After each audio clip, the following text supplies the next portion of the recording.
வணக்கம் பெற்றோர்களே, மாணவர்களே. 12ஆம் வகுப்பு பொதுத் தேர்வு முடிஞ்ச உடனே அது பெற்றோர்களுக்காகட்டும் மாணவர்களுக்காகட்டும் ஒரு ஒரு பெரிய ஒரு போராட்டம் நடக்கும். எதுலன்னா இந்த என்ன படிப்பை சூஸ் பண்றது அப்படிங்கிறதுல இல்லைங்களா. இப்போ இதை பத்தி பேசும் பொழுது, இதை பற்றி ஒரு டிசிஷனை எடுக்கும்போது மாணவர்களாகட்டும் பெற்றோர்களாகட்டும் நிறைய தப்பு பண்றோம். இந்த தவறுகளை பற்றி நம்ம இதுல பேச போறோம். இந்த என்ன படிப்பை நம்ம சூஸ் பண்ணலாம் 12ஆவதுக்கு அப்புறமா அப்படின்னு நீங்க முடிவு பண்ணும்போது இந்த தவறுகளை எல்லாம் தயவு செஞ்சு பண்ணாதீங்க.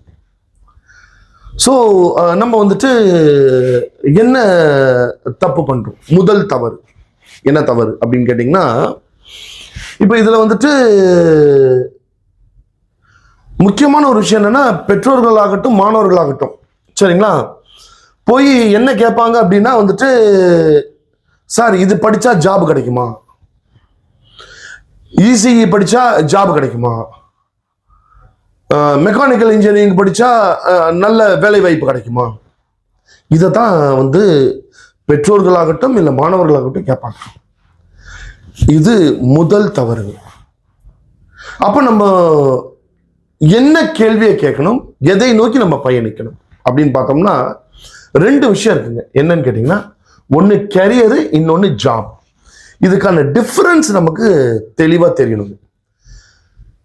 கெரியர் அப்படிங்கிறது வேற, ஜாப் அப்படிங்கிறது வேற. இதற்கான டிஃபரன்ஸை நம்ம இந்த வீடியோல ரொம்ப தெளிவா பார்ப்போம். அப்போ உங்களுக்கு எதை நோக்கி பயணம் செய்யணும் அப்படிங்கிற ஒரு எண்ணம், ஒரு ஆற்றல் உங்களுக்கு தானாவே வந்துடும். ஸோ இப்போ பார்ப்போம். இப்போ பார்த்தீங்கன்னா கெரியருக்கும் ஜாபுக்கும் இருக்கிற டிஃபரன்ஸ் என்ன அப்படின்னு பார்த்தோம்னா, இந்த கெரியர் அப்படிங்கிறதுங்க ஒரு லாங் டேர்ம் பெனிஃபிட் கொடுக்குற ஒரு விஷயம். அதே சமயத்தில் இந்த ஜாப் அப்படின்னு நம்ம எடுத்துக்கிறோம் இல்லைங்களா, ஜாப்ன்றது பார்த்தீங்கன்னா ஷார்ட் டேர்ம். உதாரணத்துக்கு நீங்க இப்ப நான் ஒரு சைக்காலஜிஸ்ட். நீங்க இப்ப எனக்கு இந்த சைக்காலஜிஸ்ட் இந்த துறையில நான் எவ்வளவு நாள் ஒர்க் பண்ண முடியும் அப்படின்னு கேட்டா, நான் 95 வயசு இருக்கும் பொழுது கூட நான் சைக்காலஜிஸ்டா நான் ஒர்க் பண்ண முடியும், லாங் டேர்ம். சரிங்களா. பட் ஆனா சிலதெல்லாம் ஜாபுங்க. இப்ப ஜாப் அப்படிங்கிறது என்னன்னு பார்த்தோன்னா, இப்ப நாங்க ஒரு ஆபீஸ் வச்சிருக்கோம். இந்த ஆபீஸ்ல ஒருத்தர் ஒரு கிளர்க்கா ஒர்க் பண்றாங்கன்னு நீங்க, அப்ப அது ஜாபுங்க.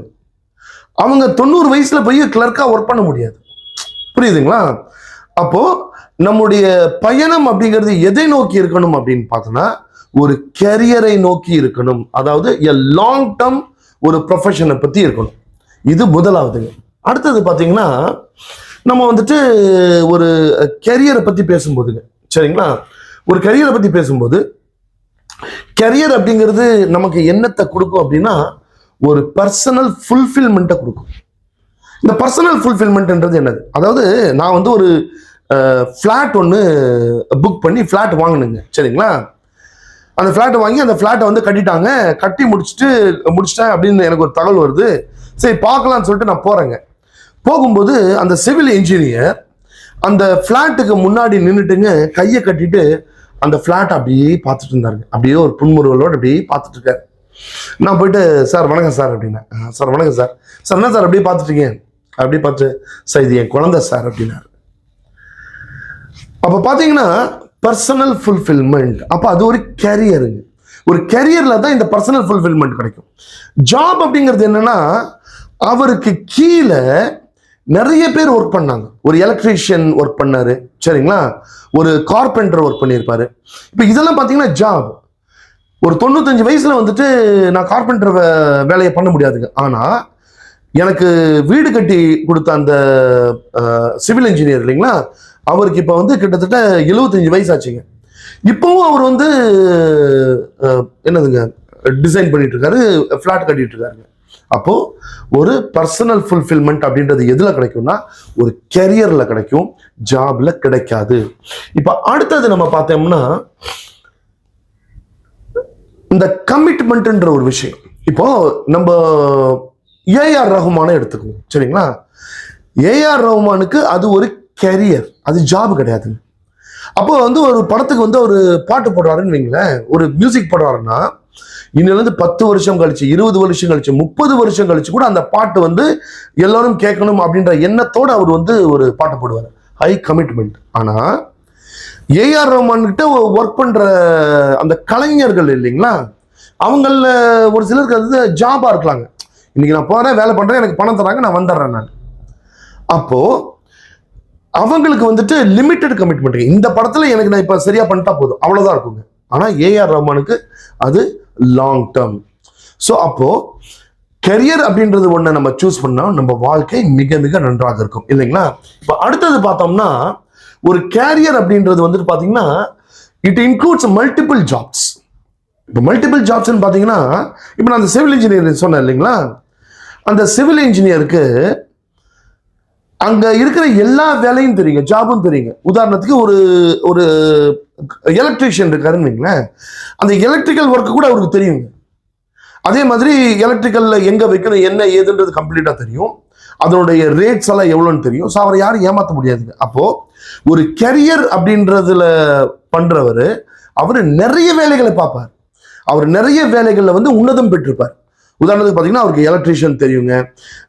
ஒரு மேஸ்திரி இருக்காருன்னு வைங்களேன், அந்த மேஸ்திரி பண்ற ஒர்க்கை என்ன, அந்த ஒர்க்கை எப்படி பண்ணணும், எப்படி பண்ணா சரியா வரும், எப்படி பண்ணா சரியா வராதுன்றது அந்த சிவில் இன்ஜினியருக்கு தெரிஞ்சிருக்குங்க. அப்போ அவர் நிறைய ஜாப்ஸ் பார்ப்பாரு, நிறைய ரோல்ஸ் பிளே பண்ணுவார். இப்போ ரோல்ஸ் எடுத்துக்கிட்டோம்னா, அவர் சிவில் இன்ஜினியர், அவர் என்கிட்ட பேசும்போது ஒரு பிசினஸ் மேனா பேசுவார், சரிங்களா. பட் இதே இது அங்க சைட்டுக்கு போயிடுறாரு, சைட்டுக்கு போயிட்டு மற்ற இன்ஜினியர்ஸ் இருக்காங்க, அவங்க கிட்ட பேசும்போது அவர் வந்து ஒரு சிவில் இன்ஜினியரா பேசுவார். அப்ப ரோல் மாறுது இல்லைங்களா. அப்ப இதே இது அவர் ஒரு பேங்குக்கு போறாரு, அங்க பேங்குக்கு போகும்போது அங்க கஸ்டமரா அவர் ப்ளே பண்ணுவார். ஏன்னா அவர் போயிட்டு நாங்க இந்த பிளாட்டுக்கு நீங்க லோனை கொடுங்க அப்படின்னு அவங்களை கன்வின்ஸ் பண்ணணும்னா அங்க வேற ஒரு ரோல் ப்ளே பண்ணுவார் இல்லைங்களா. அப்போ கெரியர் அப்படின்றதுல நிறைய ரோல்ஸ், நிறைய ஜாப்ஸ் பண்ண வேண்டியிருக்கும். ஆனா ஒரு ஜாப்னு பார்த்துக்கிட்டிங்கன்னா ஒரே ஒரு வேலை தான். இப்போ உதாரணத்துக்கு நீங்கள் சினிமா தேட்டருக்கெல்லாம் போயிருப்பீங்க. இப்போ சினிமா தேட்டருக்கு போகும்போது அங்கே நிறைய கடைகள் இருக்கும். அதில் வந்து காஃபி வித்துட்டு இருப்பாங்க, இல்லை பானிபூரி போட்டுட்டு இருப்பாங்க. இப்போ இதெல்லாம் பார்த்தீங்கன்னா அவர் அந்த ஒரு வேலையை மட்டும்தான் பண்ணுவாருங்க. அவர் ஈவினிங் போவார், அந்த அந்த வேலையை பண்ணுவார், வீட்டுக்கு வந்துடுவார், சம்பாதிச்சிடுவார். அப்போ அது நேரோவர், அது அவருடைய வட்டம்ன்றது ஒரு குறுகிய வட்டம்.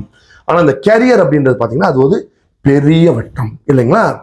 அடுத்தது பார்த்தோன்னா, அதாவது கேரியர்ல பார்த்தீங்கன்னா growth இருக்குங்க, கண்டினியூஸ் growth இருக்கும். இப்போ கண்டினியூஸ் growth அப்படின்றது என்னன்னா, இப்போ உதாரணத்துக்கு பாருங்க, எனக்கு வந்து வீடு கட்டி கொடுத்த அந்த சிவில் இன்ஜினியர், அவர் வந்துட்டு முதல்ல ஃபர்ஸ்ட் கட்டினார் பார்த்தீங்கன்னா ஒரு வீடுங்க, அதாவது சிங்கிள் ஹவுஸ் தான் கட்டினார்.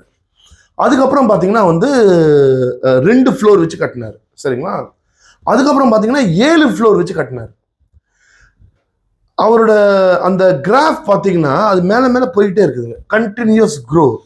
ஆனால் அவர்கிட்ட வேலை பார்த்தாரு இல்லைங்களா ஒரு எலக்ட்ரீஷியன், அவரு அதே எலக்ட்ரீஷியனாக தான் இருக்காரு. ஒரே ஒரு விஷயம் என்னன்னா, அவரு அந்த ஒரு 4 வருஷத்துக்கு முன்னாடி 500 ரூபா வாங்கிட்டு இருப்பாருன்னா இப்போ 1500 ரூபா வாங்கிட்டு இருப்பாரு, அவ்வளவுதாங்க. அப்ப இந்த growth அப்படின்றது லிமிட்டடா இருக்கும். கேரியர் அப்படின்றதுல வந்து பாத்தீங்கன்னா வந்து ஒரு கண்டினியூஸ் growth இருக்கும், சரிங்களா. அடுத்தது பாத்தீங்கன்னா, இங்க இந்த கேரியர் அப்படின்றதுல வந்துட்டு நம்ம வந்து எஜுகேஷன்ல நிறைய இன்வெஸ்ட்மெண்ட் பண்ண வேண்டி வரும். இந்த ஜாபுக்கு அந்த அளவுக்கு இன்வெஸ்ட்மெண்ட் தேவை கிடையாதுங்க. ஸோ இப்போ நீங்கள் ஒரு பிஏ உங்கள் பையன் படிக்க போகிறான் அப்படின்னா கண்டிப்பாக இன்வெஸ்ட்மெண்ட் பண்ணணும். இல்லை ஒரு டாக்டர் ஆகணும் அப்படின்னா இன்வெஸ்ட்மெண்ட் பண்ணணும் இல்லைங்களா. ஒரு லாயருக்கு படிக்க போகிறோம் அப்படின்னா இன்வெஸ்ட் பண்ணணும். எஜுகேஷனில் நம்ம இன்வெஸ்ட் பண்ணும்போது தான் அது வந்துட்டு அதன் மூலமாக நம்ம வந்து ஒரு கேரியரை வந்து நம்ம வந்து அச்சீவ் பண்ண முடியும். ஆனால் இந்த ஜாப் அப்படின்றதுக்கு பார்த்தீங்கன்னா அந்த அளவுக்கு நிறைய என்னதுங்க இன்வெஸ்ட்மெண்ட் தேவையில்லை.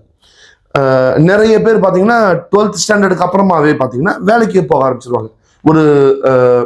ஒரு சூழ்நிலை காரணமாக வேலைக்கு போக ஆரம்பிச்சிருவாங்க. ஆனால் அப்படி இருக்கிறவங்க கூட நிறைய பேர் என்ன பண்ணுவாங்க அப்படின்னா, வேலை செஞ்சுக்கிட்டே என்ன பண்ணுவாங்க, கேரியருக்கான ஒரு படிப்பை படித்து ரொம்ப மேலே போனவங்கெல்லாம் உலகத்தில் இருக்காங்க. அடுத்தது நம்ம பார்த்தோம்னா, இந்த கேரியரில் வந்து பார்த்தீங்கன்னா ஒரு லாங் டேர்ம் பொட்டன்ஷியல் இருக்குங்க. இந்த பொட்டன்ஷியல் அப்படின்றது என்னன்னா, ஆர்டிஃபிஷியல் இன்டெலிஜென்ஸ் வந்துருச்சு, நிறைய ஜாப்ஸ் வந்து காணாம போகுது இல்லைங்களா? அப்போ இந்த நான் ஒரு கரியர் அப்படின்றத ஒண்ணு வந்து கரெக்டா நம்ம சூஸ் பண்ணும்போது இன்னும் 20 வருஷம் கழிச்சு கூட நான் இருப்பேன். உதாரணத்துக்கு நம்ம சிவில் இன்ஜினியரிங் எடுத்துக்குவோம். ஒரு ஆர்டிஃபிஷியல் இன்டெலிஜென்ஸ் சிவில் இன்ஜினியரிங் ஒரு இன்ஜினியர் பண்றாரு இல்லைங்களா, அதை வந்துட்டு எந்த அளவுக்கு பண்ண முடியும்? அதாவது ஒரு சிவில் இன்ஜினியர்ன்றவர் கம்ப்யூட்டர்ல மட்டும் வச்சுட்டு ஒர்க் பண்ணலங்க இல்லைங்களா, அவர் சைட்டுக்கு போகணும், சைட்டுக்கு போயிட்டு எல்லாத்தையும் ஆளை வேலை வாங்கணும். இப்போ இதெல்லாம் வந்து ஆர்டிஃபிஷியல் இன்டெலிஜென்ஸ் பண்ண முடியுமா? பண்ண முடியாதுங்க இல்லைங்களா? அப்போ நிறைய ஜாப் இருக்குங்க, நிறைய கெரியர் இருக்கு. அப்போ இதில் நம்ம எதை சூஸ் பண்ணணும்னா கெரியரை சூஸ் பண்ணுங்க. அந்த கெரியரை வந்து நம்ம கரெக்டாக சூஸ் பண்ணும் பொழுது நம்ம வந்து வாழ்க்கையில முன்னேறதுக்கான பொட்டன்ஷியல் நிறைய இருக்கு. ஒரு கெரியர் அப்படின்றது வந்துட்டு இப்போ இதெல்லாம் வந்து கெரியருங்க. இப்போ உதாரணத்துக்கு இப்போ நான் சைக்காலஜிஸ்ட் வைங்க, இது ஒரு கேரியருங்க. ஒருத்தர் ஒரு இன்ஜினியர்னு வைங்களேன், அது ஒரு கேரியர். ஒருத்தர் டீச்சர்னு வைங்க, இப்போ உதாரணத்துக்கு 12வது மேத்தமெட்டிக்ஸ் சொல்லி கொடுக்குற ஒரு டீச்சர்னு வச்சுக்குவோம். அவரு 60 வயசு ஆனோன்னு ரிட்டையர்மெண்ட் ஆயிடுவாரு, ஆனா வீட்டில் உட்காந்து டியூஷன் எடுப்பாரு இல்லைங்களா? எனக்கு தெரிஞ்சு 75 வயசு 80 வயசுல டியூஷன் எடுக்கிற மேத்தமெட்டிக்ஸ் டியூஷன் எடுக்கிறவங்களாம் எனக்கு தெரியும். அப்போ பார்த்தீங்கன்னா அது என்னதுங்க கேரியர். அப்போ இது பார்த்தீங்கன்னா ஒரு லாங் டேர்ம். ஆனால் ஜாப் அப்படின்றது பார்த்தீங்கன்னா வந்துட்டு ஒரு ரீட்டைல் ஷாப்ல வந்து ஒரு சேல்ஸ்மேனாக ஒர்க் பண்ணுறது, ஜஸ்ட் ஒரு டேட்டா என்ட்ரி ஆப்ரேட்டராக ஒர்க் பண்ணுறது, இல்லை ஒரு டெலிவரி பர்சனாக ஒர்க் பண்ணுறது, இதெல்லாம் பார்த்தீங்கன்னா ஜாப். அப்போ நம்ம வாழ்க்கையில எதை நோக்கி போகணும், நான் என்ன கேள்வியை கேட்கணும் அப்படின்னா, நீங்க வந்து ஒரு கெரியர் கவுன்சிலர்கிட்ட போகும்போது கேட்க வேண்டிய விஷயம் என்ன அப்படின்னா, எந்த துறையை எடுத்தனா அது என்னோட பையனுடைய கெரியருக்கு நல்லா இருக்கும். ஜாபு கிடைக்குமான்னு கேட்கவே கேட்காதீங்க, கெரியர் கிடைக்குமா. அப்ப இந்த கேள்வியை தான் நீங்க வந்து இனிமே வந்துட்டு எந்த ஒரு கெரியர் கவுன்சிலர்கிட்ட போனீங்கனாலும் கேட்கணும். இவ்வளோ நேரம் கெரியருக்கும் ஜாபுக்கும் உள்ள டிஃப்ரென்ஸ் பற்றி உங்களுக்கு புரிஞ்சிருக்கும்னு நினைக்கிறேன். இதே மாதிரியே கெரியர் கவுன்சிலிங் ரிலேட்டடாக உங்களுக்கு நிறைய டவுட்ஸ் இருக்கும். அதை எல்லாமே உங்களுக்கு கிளியர் ஆகணும் அப்படின்னா நீங்கள் தாராளமாக எமோகேருக்கு காண்டாக்ட் பண்ணலாம். I am Reshma, psychologist and career councillor. என்ன மாதிரியே கெரியர் கவுன்சிலர்ஸ் இங்கே நிறைய பேர் இருக்காங்க. நீங்கள் தாராளமாக இவங்களுக்கு நீங்கள் காண்டாக்ட் பண்ணலாம். அதுவும் இல்லாமல் உங்களோட கெரியர் வந்து க்ரோத் ஆகணும், உங்களோட ஃபியூச்சர் வந்து பிரைட் ஆகணும் அப்படின்னு நீங்கள் நினச்சிங்கன்னா தாராளமாக இங்கே இருக்க நம்பருக்கு நீங்கள் காண்டாக்ட் பண்ணலாம். அதுவும் இல்லாமல் நாங்கள் கெரியர் ரிலேட்டடாக நிறைய வீடியோஸ் வந்து போட போகிறோம்.